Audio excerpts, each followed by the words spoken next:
শুরুতেই জানিয়ে দেব একটি গুরুত্বপূর্ণ ভয়ঙ্কর সংবাদ। কোটা সংস্কার আন্দোলনকে ঘিরে গণহত্যা এবং সহিংসতায় জড়িত সাবেক এমপি মন্ত্রী এবং হাসিনার ফাঁসি কার্যকর করতে জাতিসংঘের তদন্ত দল আসছে ঢাকায়, থাকছে বিস্তারিত প্রতিবেদনে। এদিকে লাল পাসপোর্ট থাকার কারণে এমপি মন্ত্রী এবং হাসিনাকে ভারত তার দেশে রাখতে চাচ্ছে না, এমনটি জানিয়েছে কূটনীতিক সূত্র। রাষ্ট্রদ্রোহ মামলায় খালাস পেলেন তারেক রহমান, দেশে ফিরছেন তারেক রহমান। সবশেষে দেখবেন হাসিনা, শাহরিয়ার কবির, মুনতাসির মামুন এবং ইমরানের বিরুদ্ধে গণহত্যার অভিযোগে মামলা হয়েছে। এতক্ষণ শুনছিলেন সংবাদ শিরোনাম, এবার বিস্তারিত। ছাত্র জনতার আন্দোলনের সময় বিক্ষোভকারীদের উপর পরিচালিত নৃশংস সহিংসতা তদন্তের বিষয়ে কথা বলতে বৃহস্পতিবার ঢাকায় আসছে জাতিসংঘের প্রতিনিধি দল। সেই সঙ্গে কোটা সংস্কার আন্দোলনকে ঘিরে গণহত্যা এবং সহিংসতায় যারা জড়িত রয়েছেন, বিশেষ করে শেখ হাসিনা এবং সাবেক এমপি মন্ত্রীদের বিচার কার্যকর করার নিমিত্তে জাতিসংঘের তদন্ত দল ঢাকায় এসেছে। জেনেভা থেকে জাতিসংঘ প্রতিনিধি দলটি এসে স্বাধীনভাবে প্রাথমিক তথ্যানুসন্ধানের কাজ করবে, তবে এই তদন্তে সম্পৃক্ততা থাকবে বাংলাদেশের। বুধবার 21 আগস্ট পররাষ্ট্র মন্ত্রণালয় সূত্র জানিয়েছে, জাতিসংঘের জেনেভা মিশন থেকে 3 সদস্যের প্রতিনিধি দল বৃহস্পতিবার ঢাকায় আসছে। কারিগরি বিশেষজ্ঞ দলের সফরের পর ঢাকায় আসবে জাতিসংঘের ফ্যাক্ট ফাইন্ডিং মিশন। উল্লেখ্য, ছাত্র আন্দোলনের উপর পরিচালিত নৃশংসতার ব্যাপারে সরকার একটি নিরপেক্ষ তদন্ত চায়।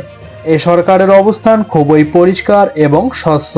যারা এই অপরাধগুলো করেছে এবং যারা হুকুম দিয়েছে তাদের অবশ্যই আন্তর্জাতিক আদালতে বিচারের সম্মুখীন করতে হবে এবং এ কাজে জাতিসংঘ সহায়তা করুক, এটা নিয়ে আমাদের নীতিগত সিদ্ধান্ত রয়েছে। এর আগে গত বৃহস্পতিবার পররাষ্ট্র বিষয়ক উপদেষ্টা মোহাম্মদ তৌহিদ হোসেনের সঙ্গে তার দপ্তরে সৌজন্য সাক্ষাৎ করেন জাতিসংঘের আবাসিক সমন্বয়কারী গোয়েন লুইস।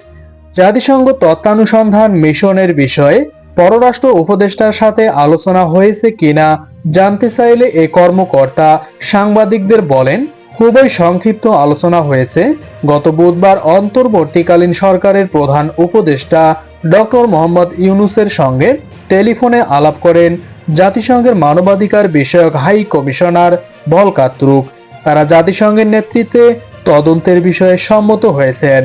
গোয়েন লুইস ওই সময় বলেন, আগামী সপ্তাহে আমাদের কয়েকজন কারিগরি বিশেষজ্ঞ বাংলাদেশে আসবেন।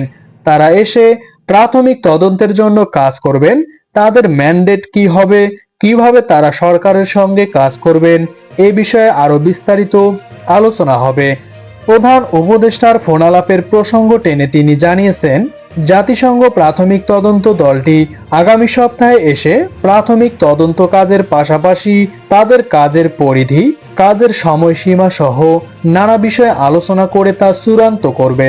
জেনেভা থেকে বাংলাদেশে এসে স্বাধীনভাবে তদন্তের কাজ করবে প্রতিনিধি দলটি। এই কাজে অর্থায়ন করবে জাতিসংঘ। এদিকে পররাষ্ট্র মন্ত্রণালয়ের একটি সূত্র জানিয়েছে, জাতিসংঘের প্রতিনিধি দলে পর্যায়ের কর্মকর্তারা আসবেন। তারা মূলত কি কাজ করবেন, কোন আইনে বাংলাদেশে কাজ করবেন বা তাদের কাজের আওতায় কতটুকু হবে তা নিয়ে আলোচনা হবে। তবে জাতিসংঘ প্রতিনিধিদের সঙ্গে আলোচনার আগে পররাষ্ট্র মন্ত্রণালয়ের একটি দল আইন উপদেষ্টার সঙ্গে বিষয়টি নিয়ে আলোচনা করে। এদিকে লাল পাসপোর্ট বা কূটনীতিক পাসপোর্ট বাতিল হওয়ার কারণে শেখ হাসিনা এবং সাবেক মন্ত্রী এমপিদের ভারতে অবস্থান করা হচ্ছে না, এমনটি জানিয়েছে ভারতের পররাষ্ট্র মন্ত্রণালয়।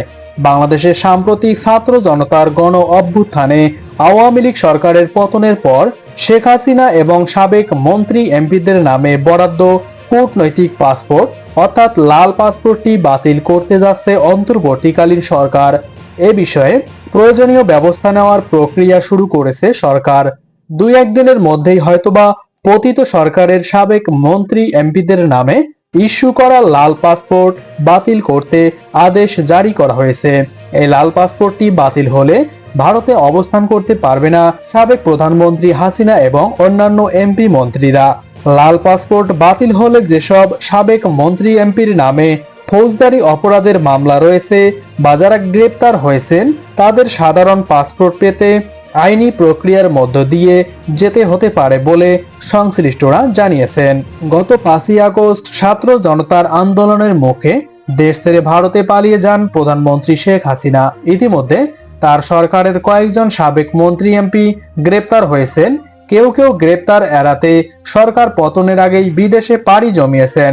ভারতে আশ্রয় নেওয়া সাবেক প্রধানমন্ত্রী শেখ হাসিনা কূটনৈতিক পাসপোর্ট বা লাল পাসপোর্টধারী ছিলেন। বাংলাদেশ ও ভারতের মধ্যে 2018 সালের 15 জুলাই স্বাক্ষরিত সমঝোতা অনুযায়ী সেই পাসপোর্টের সুবাদে তিনি অন্তত 1.5 মাস কোনো ভিসা ছাড়াই অনায়াসে ভারতে অবস্থান করতে পারবেন। গত 5ই আগস্ট ভারত যান তিনি। ভারতের আইন অনুযায়ী আর 29 দিন দেশটিতে থাকতে পারবেন শেখ হাসিনা। আর এর পরপরই ভারতের সরকার শেখ হাসিনা এবং তার সাবেক এমপি মন্ত্রীদেরকে ভারত থেকে বের করে দিবে। সাধারণ নতুন সরকার গঠন হলে মন্ত্রী এমপিরা সংসদের মেয়াদকাল অর্থাৎ 5 বছরের জন্য কূটনৈতিক পাসপোর্ট পেয়ে থাকেন। সংসদের মেয়াদ শেষ হলে পাসপোর্টের বৈধতাও শেষ হয়ে যায়। তবে মন্ত্রী এমপিদের কূটনৈতিক পাসপোর্ট বা লাল পাসপোর্ট বাতিলের আদেশ এলেই সাধারণত বাতিল করা হয়। এরপর বাংলাদেশের নাগরিক হিসেবে যে কেউ সাধারণ পাসপোর্ট বা সবুজ রঙের পাওয়ার অধিকার থাকেন। তবে কারো নামে যদি ফৌজদারি মামলা থাকে তবে তিনি সাধারণ পাসপোর্ট পাবেন না। এদিকে সাবেক এমপি মন্ত্রীরা এবং প্রধানমন্ত্রী শেখ হাসিনা সহ ঊর্ধ্বতন কর্মকর্তারা ছাত্র জনতার গণহত্যায় জড়িত রয়েছেন। তাই তাদের ফৌজদারি মামলা হয়েছে এবং তাদের পাসপোর্ট বাতিল হয়েছে।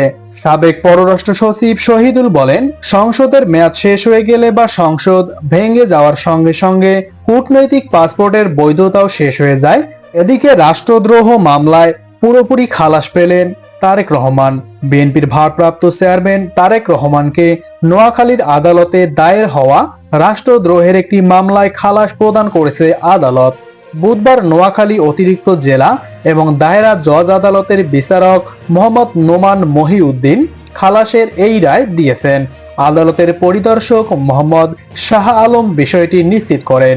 তিনি বলেন, এই মামলায় তারেক রহমানের নামে পাঠানো গ্রেপ্তারি পরোয়ানা ফেরত পাঠাতে চর জব্বর থানার ভারপ্রাপ্ত কর্মকর্তাকে নির্দেশ দিয়েছিল বিচারক।